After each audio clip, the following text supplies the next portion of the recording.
Okay, look, I know I told y'all I was giving y'all a part 2 to the truth about chocolate. First of all, I got quite a bit of ways to travel, so y'all finna get multiple videos while I'm on the road, okay? In part 1, I gotta put y'all up on game just a little bit about how some of these brands out here are selling chocolate and you don't know where it came from, right? People buying them in bulk, they getting them for $15 a piece and they flipping them for $40. Well, here's the truth. I'm gonna give you the information. It's for you to do the research. Some of these popular mushroom brands, heavy quotation around mushroom brands, that you think you getting these chocolate bars from, they're not actually mushroom brands. They don't sell mushroom. What they sell is packaging. They sell the packaging for the items that people can bag up on their own. They selling you the mold and they selling you the box. You can make whatever fucking chocolate you want. Put it in that mold, put it in that box, and sell it. So that whoever want to make whatever, they can. It all look uniform. It'll all look like it's the same, but it's not. Which is part of the reason why I be telling y'all, if you don't know who you getting this chocolate from, you shouldn't be eating it. The second hazard that I'm gonna give y'all a heads up on is that whoever is making the chocolate, 9 times out of 10, they grinding it up. If they not making it into a fine powder, then you might be a little safer because you could be able to see the bigger chunks of mushrooms and identify them a little bit better. Maybe. But again, there's no guarantee on that either. And then let's say they do get it down to a fine powder. I swear to God, if you watch any TV shows about any type of narcotics or anything of that nature, you will realize that a lot of stuff that is any type of powdery substance can be cut, can be stepped on. Other powdery substances can be added to it.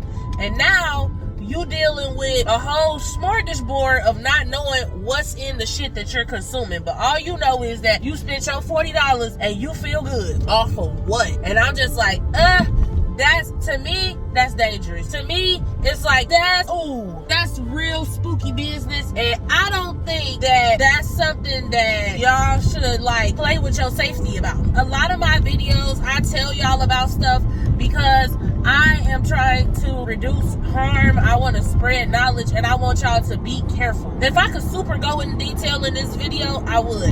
And to be honest with y'all, I'm trying to figure out where to move my platform to because it just seemed like it's a lot of censorship going on YouTube. And although I'm not going to dig too far deep into that because that's for another video that's going to come out. It's a lot of stuff that I just want to show y'all up close and personal so that moving forward, no matter where you are, whether you in Chicago, whether you in Detroit, whether you on the East Coast, whether you out west, whether you're anywhere that's not where I am, the information that you have as it pertains to magic, I want y'all to just be aware. That's all I can say. Like I was saying, any powdery substance that can be added to anything to cut it, it's giving really spooky situations. That's the first part. When you don't know what's in it, you don't know who's making it, you can't add these pressing questions in order to get the information. I get that some people be like, no, it's cool.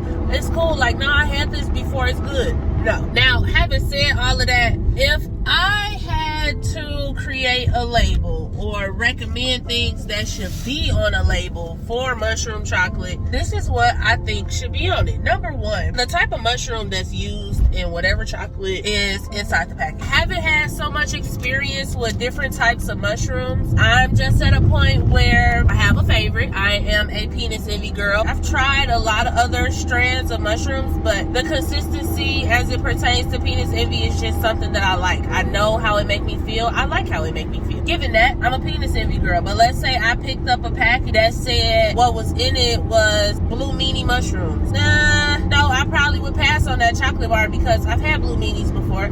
I know how the potency responds to my body, and that is something that I would just consider not of the greatest potency for how I prefer to feel when I'm doing shrooms. So I probably would pass on that. However, if I saw something that said it was a grade 8, I probably would be more willing to try that, more open to try it, because I'm like, no, I know about this brand, this strand, I've looked it up. Although I don't have a whole lot of experience with it, it is something that I do want to explore more into.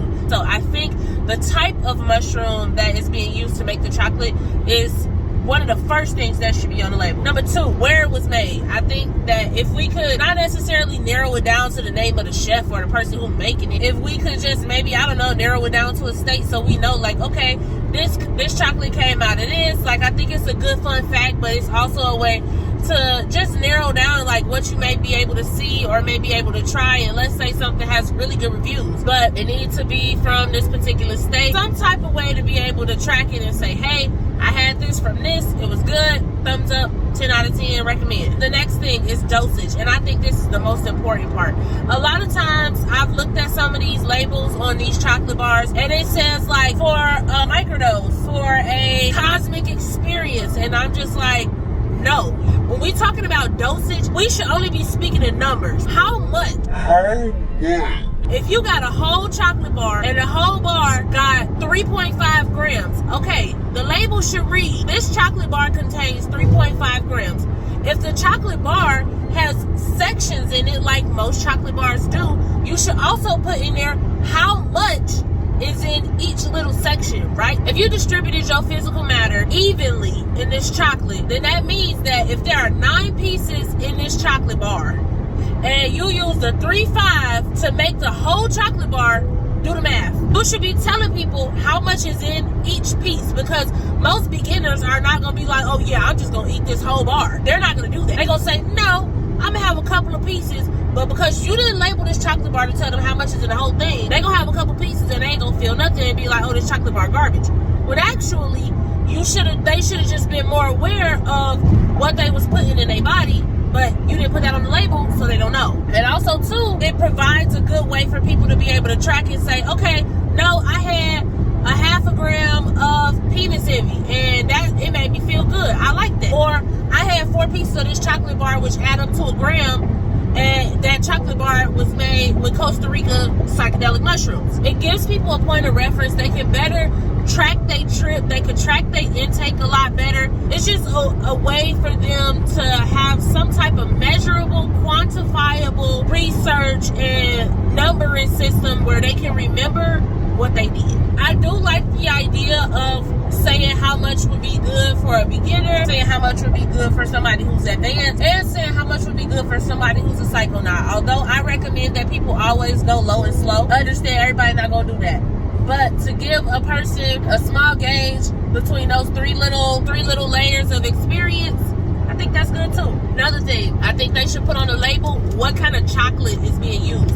I never knew so many people was allergic to white chocolate. I've never heard that shit a day in my life. But apparently it's people out here who are allergic to white chocolate, and if people are making chocolate bars and it says that they're vegan, those chocolate bars are made with dark chocolate. I personally hate dark chocolate. It don't taste good to me. My preference when making chocolate is to use white chocolate. That way you can add whatever flavors you want in there. It's easier to just manipulate the taste. I mean, I can use milk chocolate. Milk chocolate don't allow you to play around with colors as much because it already come colored. It's brown. Hard to color brown. You lighten brown with white, but if you got people who are allergic to white chocolate, you can't use white chocolate to lighten the brown, and then you can't put the more color that you want in there. Okay, they not making colored milk chocolate, so my preference, I think white chocolate is best. Give you a little more of a palette to play with when it comes with colors and being creative. Yeah, there's that. This has been my Truth About Mushroom Chocolate Part 2. I hope that from this video, y'all just really understand that I'm trying to get y'all to realize, 1, that I want y'all to be safe. 2, don't buy and try from people you do not trust. And number 3, be very particular about what you put in your body. Understand that a lot of these things could be cut with other stuff. If you're gonna buy from a mushroom brand, do your research. Make sure they're actually a mushroom brand and not just a brand that's selling packaging. Make sure they're a brand that caters to, you know, informing you, caters to more than just your money. Some people just want to get high and try. I get it. But what I want for y'all to do is be safe.